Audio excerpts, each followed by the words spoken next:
Welcome to Core Concepts. Our today's topic is states of matter. पिछली video में हमने देखा कि मैटर में हर चीज़ मैटर से बनी है। आज हम 3 स्टेट्स ऑफ मैटर के बारे में डिस्कस करेंगे कि हमने मैटर को 3 स्टेट्स में कैसे क्लासिफाई किया है, solids, liquids and gases.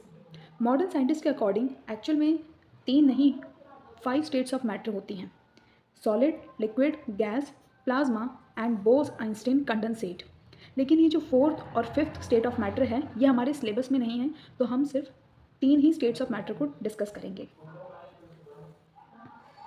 Solids are rigid and incompressible. Solids का जो नेचर होता है वो रिजिड होता है और ये इनकम्प्रेसिबल होते हैं। इन्हें कंप्रेस नहीं कर सकते, हम इन पर प्रेशर अप्लाई करके इनके शेप को चेंज नहीं कर सकते। क्यों नहीं कर सकते? ये एक एग्जाम्पल है सॉलिड का। हमने देखा था कि मैटर के भी छोटे छोटे पार्टिकल्स होते हैं जिन्हें हम अणु कहते हैं। महर्षि कन्नड़ ने हमें बताया था। उन अणु को हम इंग्लिश में मॉलिक्यूल्स कहते हैं। तो ये जो मैटर के अंदर ये पार्टिकल्स जो पाए जाते हैं, टाइनी पार्टिकल्स, इनके बीच में सॉलिड के केस में कोई भी स्पेस नहीं दिखाई दे रहा। बहुत ही नेग्लिजिबल है ये स्पेस जो खाली हो, और इनके बीच में जो फोर्स ऑफ अट्रैक्शन है ना, ये बहुत ही स्ट्रॉन्ग है सॉलिड के केस में। क्यों स्ट्रॉन्ग है? क्योंकि आप ये देखो ना, दोनों मॉलिक्यूल आपस में कितने कम स्पेस में आपस में फोर्सफुली बाइंड हैं, तो इनके बीच में जो फोर्स ऑफ अट्रैक्शन है ये बहुत ही ज़्यादा होता है, इसलिए ये रिजिड और इनकम्प्रेसिबल होते हैं। Solids have fixed shape and volumes.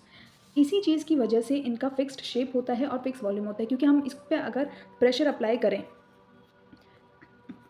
Apply करने पर हम इसकी शेप को चेंज नहीं कर सकते। जैसे हम इस पेंसिल पर अगर प्रेशर एक्सर्ट करें, इसको दबाने की कोशिश करें, इसका शेप चेंज नहीं किया जा सकता। इसलिए इनका जो शेप होता है वो फिक्स होता है और इनका वॉल्यूम भी फिक्स होता है। Solids have higher density. Density क्या होती है? डेंसिटी का जो फॉर्मूला होता है वो होता है मास पर यूनिट वॉल्यूम। सॉलिड्स में हाई डेंसिटी पाई जाती है। इसको हम इस तरीके से समझ सकते हैं कि डेंसिटी क्या है? मास पर वॉल्यूम।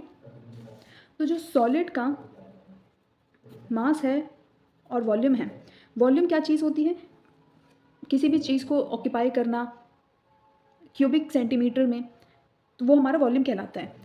तो अगर हम इसका रेशियो देखें, वॉल्यूम का जो रेशियो है इन इंटरमॉलिक्यूलर पार्टिकल्स के लिए, ये एक मॉलिक्यूल इतनी स्पेस घेरे हुए हैं और ये वाला इतनी, यानी इनके बीच में कोई स्पेस नहीं है। तो इस केस में जो वॉल्यूम है ये सबसे कम पाया जाता है।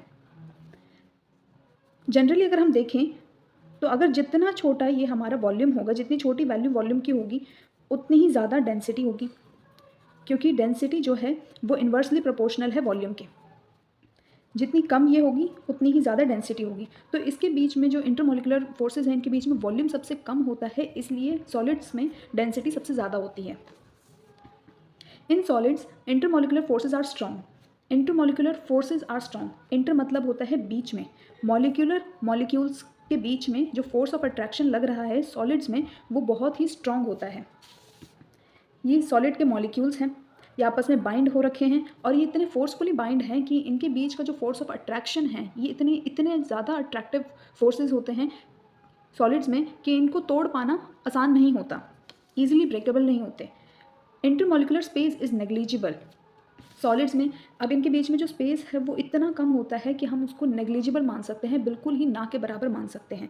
तो इंटरमॉलिक्यूलर फोर्स तो ज़्यादा होगा, लेकिन जो स्पेस होगा वो कम होगा सॉलिड्स में।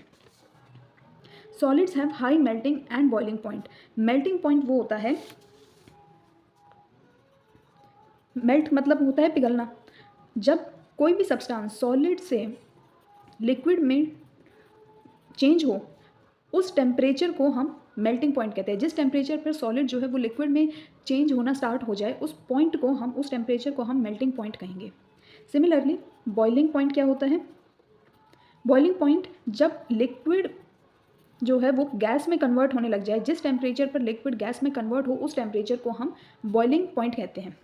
सॉलिड्स के केस में मेल्टिंग और बॉइलिंग पॉइंट दोनों ही हाई होता है। जनरली बात है कि अगर एक सब्सटेंस है, फॉर एग्जांपल ये पेंसिल है, इस पर अगर हम एक्सटर्नल फोर्स अप्लाई करें तो कुछ भी कंप्रेस नहीं हो पा रहा है। लेकिन अगर हम इसका मेल्टिंग पॉइंट देखें कि ये मेल्ट कब होगा, तो अगर हम हाई कंडीशंस अप्लाई करें इसके ऊपर तो ये मेल्ट होने में काफ़ी ज़्यादा टाइम लगाएगा, इसलिए इसका मेल्टिंग पॉइंट बहुत ही ज़्यादा होगा। Diffusion of solids into another solid is extremely slow. Diffusion क्या होता है? किसी भी कंटेनर में अगर दो चीज़ों को आपस में इंटरमिक्स करा दिया जाए तो उसे हम डिफ्यूजन कहते हैं। सॉलिड के केस में ये डिफ्यूजन बहुत ही कम होता है। जैसे ये एक पेंसिल है, मैं कह रही हूँ कि इस पेंसिल को मैंने इस पेपर के साथ डिफ्यूज़ कराया। क्या आपको डिफ्यूजन दिख रहा है? क्या ये पेंसिल इस पेपर के इंटर पार्टिकल के स्पेस के बीच में अपनी जगह बना पा रहे हैं? क्या ये घुल गए? नहीं। क्यों? क्योंकि ये सॉलिड हैं और इनके बीच में जो इतना रिजिडिटी है, इतनी इनकम्प्रेसिबिलिटी है कि हम इनके बीच में डिफ्यूजन क्रिएट नहीं कर पा रहे। डिफ्यूजन को हम काइनेटिक एनर्जी की प्रॉपर्टी से भी समझ सकते हैं। काइनेटिक एनर्जी कौन सी प्रॉपर्टी होती है? जब कोई भी सब्सटेंस अगर मोशन की स्टेट में है तो यानी उसके पास काइनेटिक एनर्जी मौजूद होती है। अब सॉलिड में काइनेटिक एनर्जी इतनी कम होती है क्योंकि पार्टिकल आपस में मूव नहीं कर पा रहा, उसको जगह ही नहीं मिल रही कहीं मूव करने के लिए, इसलिए इसमें डिफ्यूजन सबसे कम होता है या ना के बराबर ही होता है। ये सारी प्रॉपर्टीज़ तो थी सॉलिड्स की। Now we talk about liquids. Liquids have fluidity and not rigidity. अगर हम पानी को पकड़ें तो क्या उसका जो आकार है वो रिजिड है? हम क्या उसे पकड़ पाएंगे? नहीं, वो फ्लूइड नेचर का होता है। लिक्विड जो है वो बह जाएगा, आपके हाथ पे नहीं टिक पाएगा, है ना। तो लिक्विड फ्लूइड नेचर के होते हैं, रिजिडिटी उनमें नहीं होती, ठहराव नहीं है उनमें। Liquids are slightly more compressible than solids. अगर हम लिक्विड की बात करें तो ये सॉलिड के कंपैरिजन में ज़्यादा कंप्रेसिबल होते हैं। ये लिक्विड का स्ट्रक्चर है। इसमें जो पार्टिकल्स होंगे इनके बीच में थोड़ा सा आपको गैप देखने को मिलेगा। ये जो गैप है इसे ही हम इंटरमॉलिक्यूलर स्पेस कह रहे हैं कि हर एक मॉलिक्यूल, दो मॉलिक्यूल के बीच में जो स्पेस है वो थोड़ा सा ज़्यादा है एज़ कम्पेयर टू सॉलिड। इसलिए ये अगर हम इस पर प्रेशर अप्लाई करें तो ये कुछ हद तक कंप्रेस हो सकते हैं। That's why they are slightly compressible. Liquids do not have fixed shape but definite volume. अब आप इस तरीके से इसे समझें कि लिक्विड का जो है वो फिक्स्ड शेप नहीं होता। अगर आप 1 लीटर ग्लास ऑफ वाटर लें और उसी पानी को आप एक स्क्वायर कंटेनर शेप में ट्रांसफ़र कर दें तो वो जो लिक्विड है उसका शेप तो चेंज हो गया, वो ग्लास के शेप में था अब वो स्क्वायर शेप में कन्वर्ट हो गया, लेकिन उसका जो वॉल्यूम था पहले भी 1 लीटर था और अब भी 1 लीटर ही है। तो लिक्विड्स का डेफिनेट वॉल्यूम तो होता है लेकिन फिक्स्ड शेप नहीं होता। Liquids have lesser density as compare to solids. Liquids की डेंसिटी सॉलिड के मुकाबले कम होती है। सिमिलरली जैसे डेंसिटी होती है वो इन्वर्सली प्रोपोर्शनल है वॉल्यूम ऑफ लिक्विड के। क्योंकि इनके बीच में थोड़ा बहुत इंटर पार्टिकल स्पेस है तो इसकी जो वॉल्यूम होगा वो एज़ कम्पेयर टू सॉलिड वो इस लिक्विड के केस में ज़्यादा होगा। ये ज़्यादा है तो इस सॉलिड के कंपैरिजन में इस लिक्विड के वॉल्यूम की वैल्यू अगर ज़्यादा होगी तो ये डेंसिटी कम हो जाएगी। इसीलिए लिक्विड की जो डेंसिटी होती है वो सॉलिड के कंपैरिजन में तो कम होती है लेकिन गैसियस से ज़्यादा होती है। Intermolecular forces in liquid are weaker than solids. इनके बीच में इतना स्पेस हो जाने के बाद जो इनका फोर्स ऑफ अट्रैक्शन होता है वो कम होने लगता है। मॉलिक्यूल्स के बीच में काफ़ी गैप आने लग गया, इसलिए इनका इंटरमॉलिक्यूलर फोर्स ऑफ अट्रैक्शन थोड़ा सा वीक हो गया सॉलिड्स के कंपैरिजन में, और इनका जो स्पेस होता है वो सॉलिड से बढ़ जाता है। यानी ये थोड़े से इनके बीच में स्पेस आ गया। पहले मॉलिक्यूल्स इतने चिपके हुए थे, इतने टाइटली बाउंडेड थे, और अब इनके बीच में इतना स्पेस बन गया तो इनका इंटरमॉलिक्यूलर स्पेस ज़्यादा होता है सॉलिड से। Particles in the liquid state can easily diffuse. जो लिक्विड स्टेट के जो पार्टिकल्स होते हैं उन्हें हम ईजिली डिफ्यूज़ कर सकते हैं। फॉर एग्ज़ाम्पल हमने एक बीकर लिया, उसमें वाटर था, अब ऊपर से मैंने इसमें अल्कोहल मिक्स करा तो इस वाटर के जो पार्टिकल्स थे और अल्कोहल्स के पार्टिकल्स जो होंगे वो इसमें आपस में इंटरमिक्स हो जाएंगे। इनमें कुछ हद तक डिफ्यूजन पॉसिबल होता है। Liquids have low melting point but high boiling point. Liquids का जो मेल्टिंग पॉइंट होता है वो कम होता है लेकिन इसका बॉइलिंग पॉइंट है वो हाई होता है। Now we talk about gases. Gases have almost negligible rigidity. हमने देखा सॉलिड में सबसे ज़्यादा रिजिडिटी होती है, लिक्विड में सॉलिड के कंपैरिजन में कम होती है, गैसेज में बिल्कुल ही नहीं होती, क्योंकि इनका कोई शेप नहीं है, कुछ भी हम आकार इनका जानते नहीं हैं, तो ये बिल्कुल ही इनकी रिजिडिटी जो होती है वो नेग्लिजिबल होती है। गैसेज हाईली कंप्रेसिबल होती हैं।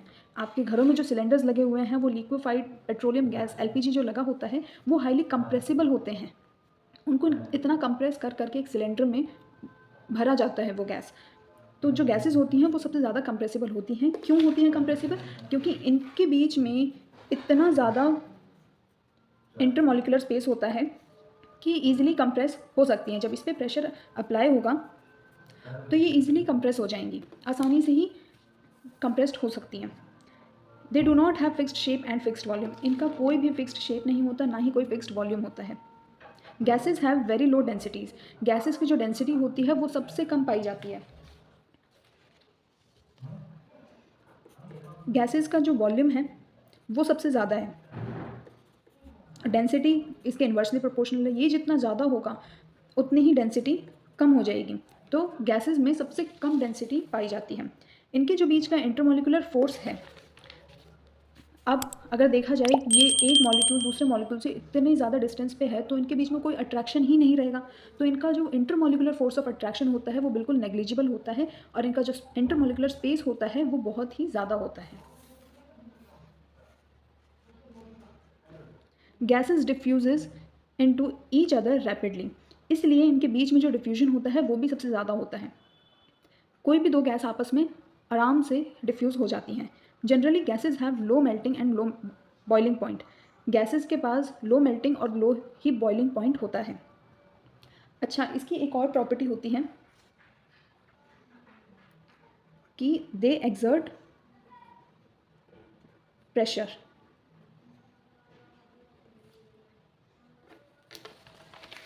इसे हम समझ सकते हैं इस तरीके से कि जैसे ये कंटेनर है, ये गैसेस के मॉलिक्यूल्स हैं, ये मूव कर सकते हैं क्योंकि इनके बीच में इतना इंटरमॉलिक्यूलर स्पेस है। तो इनकी जो काइनेटिक एनर्जी होती है वो गैसेस में सबसे ज़्यादा पाई जाती है। काइनेटिक एनर्जी मोशन की वजह से होती है, मूव कर सकें, मूव करने की एबिलिटी होती है। तो ये जो गैसेस के मॉलिक्यूल्स होते हैं वो बहुत ईजिली मूव कर सकते हैं, जिसकी वजह से इनकी काइनेटिक एनर्जी ज़्यादा होती है। अब ये क्या करते हैं, ये जब मूव करते हैं तो ये कंटेनर की इन वॉल्स पे एक प्रेशर को एक्सर्ट करते हैं, प्रेशर बनाते हैं। ये इस तरफ, ये इस तरफ, इस तरीके से प्रेशर को एक्सर्ट करते हैं। ये सबसे यूनिक प्रॉपर्टी होती है गैस की। So this is all about today's video. Video अच्छा लगे तो इसको लाइक करें, शेयर करें, सब्सक्राइब करें और बेल आइकन को प्रेस करें।